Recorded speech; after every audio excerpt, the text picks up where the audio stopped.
Well, good morning, everyone, and thank you for this presentation I didn't deserve.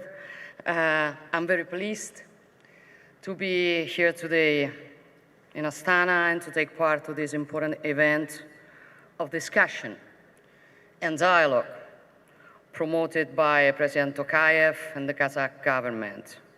To them, I want to convey my greetings, my gratitude for the invitation, and the warm welcome I have been given. Today marks the beginning of my first official visit to Kazakhstan since the start of my term as President of the Council of Ministers of the Republic of Italy. A visit that I do not consider just protocol, but of substance. We intend to seal the friendship that unites our nations with concrete facts by enhancing our strategic collaboration on many crucial fields. And this visit also marks a historic moment in our relations, the first summit between Italy and the 5 Central Asian nations. I treasure this event, and I wish to thank not only President Tokayev, who agreed to host it, but also President Yaparov, President Ramon, President Berdimuhamedov, and President Mirziyoyev, also for the very special time I had in Uzbekistan. I'm certain it will be a decisive moment to intensify our relations and make them even more sound, long-lasting, and strategic. And this is not a path that begins today, but one we have been pursuing together for some time. Italy was the first nation in the EU to decide to invest in relation with Central Asia and its individual member nation, launching a permanent format in order to share ideas.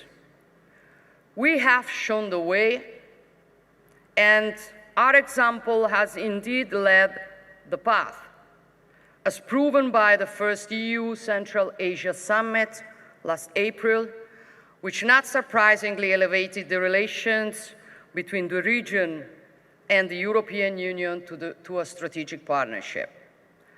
We are proud of this choice, since the capacity to create bridges and opportunities for dialogue by exploring avenues that others have not had the courage to pursue is in the DNA of Italian people. This is a legacy we learned from one of the most famous Italians in history, Marco Polo, who centuries ago crossed these lands to reach the farthest borders in the then known world.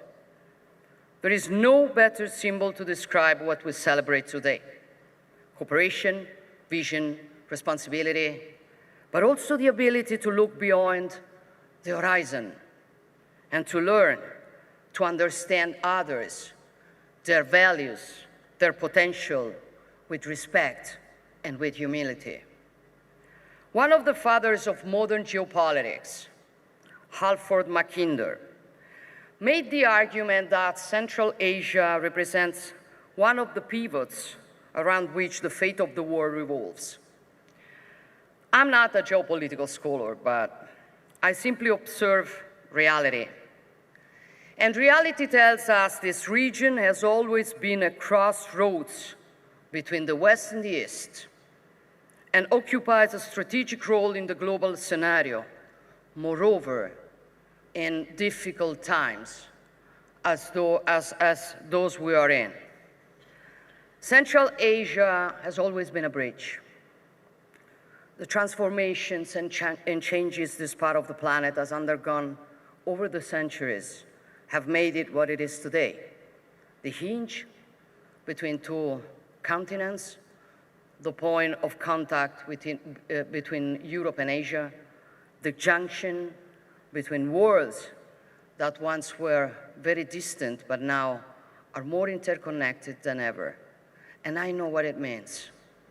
For I say this as an Italian, as a daughter to a nation that occupies a pivotal position between Europe and Africa, at the very center of that global Mediterranean that casts its relevance far beyond its own geographic space.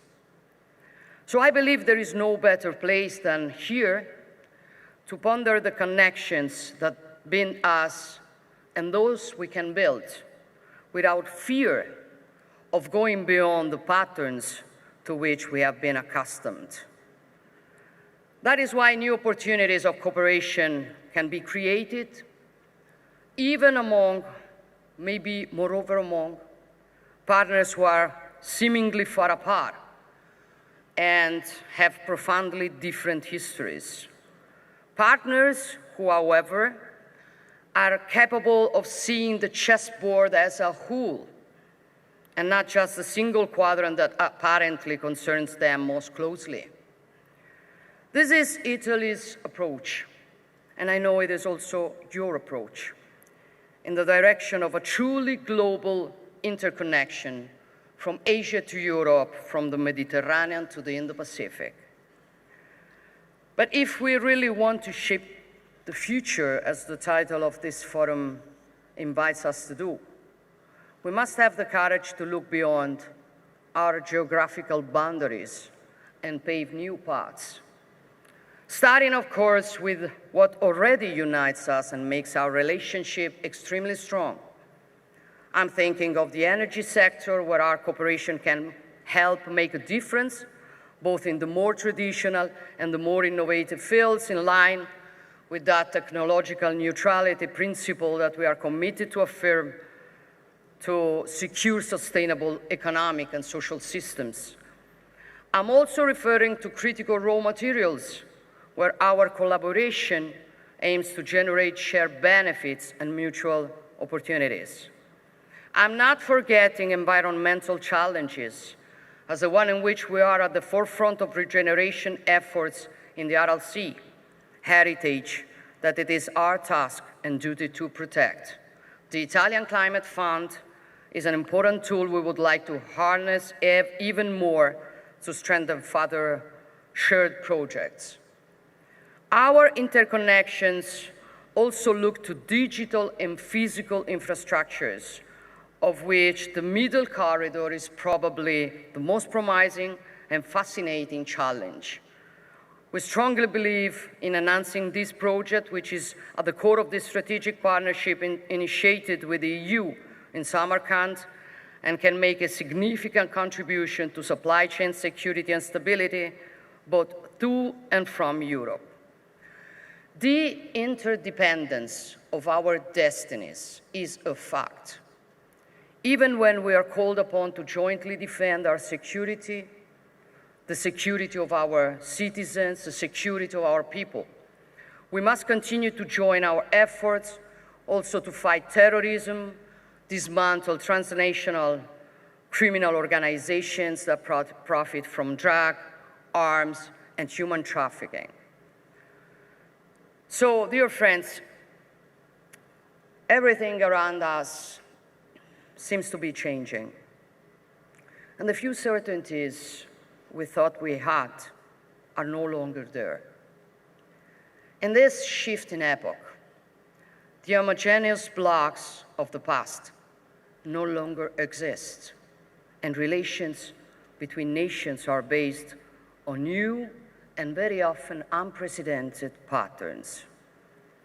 Present times are challenging us, testing each of us, but it is an occasion.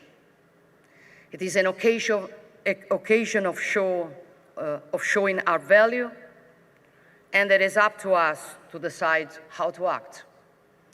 We can take refuge in the now faded certainties of the past, or we can try to look beyond, showing the courage that our peoples expect from us.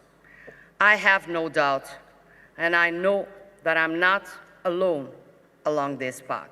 Thank you very much.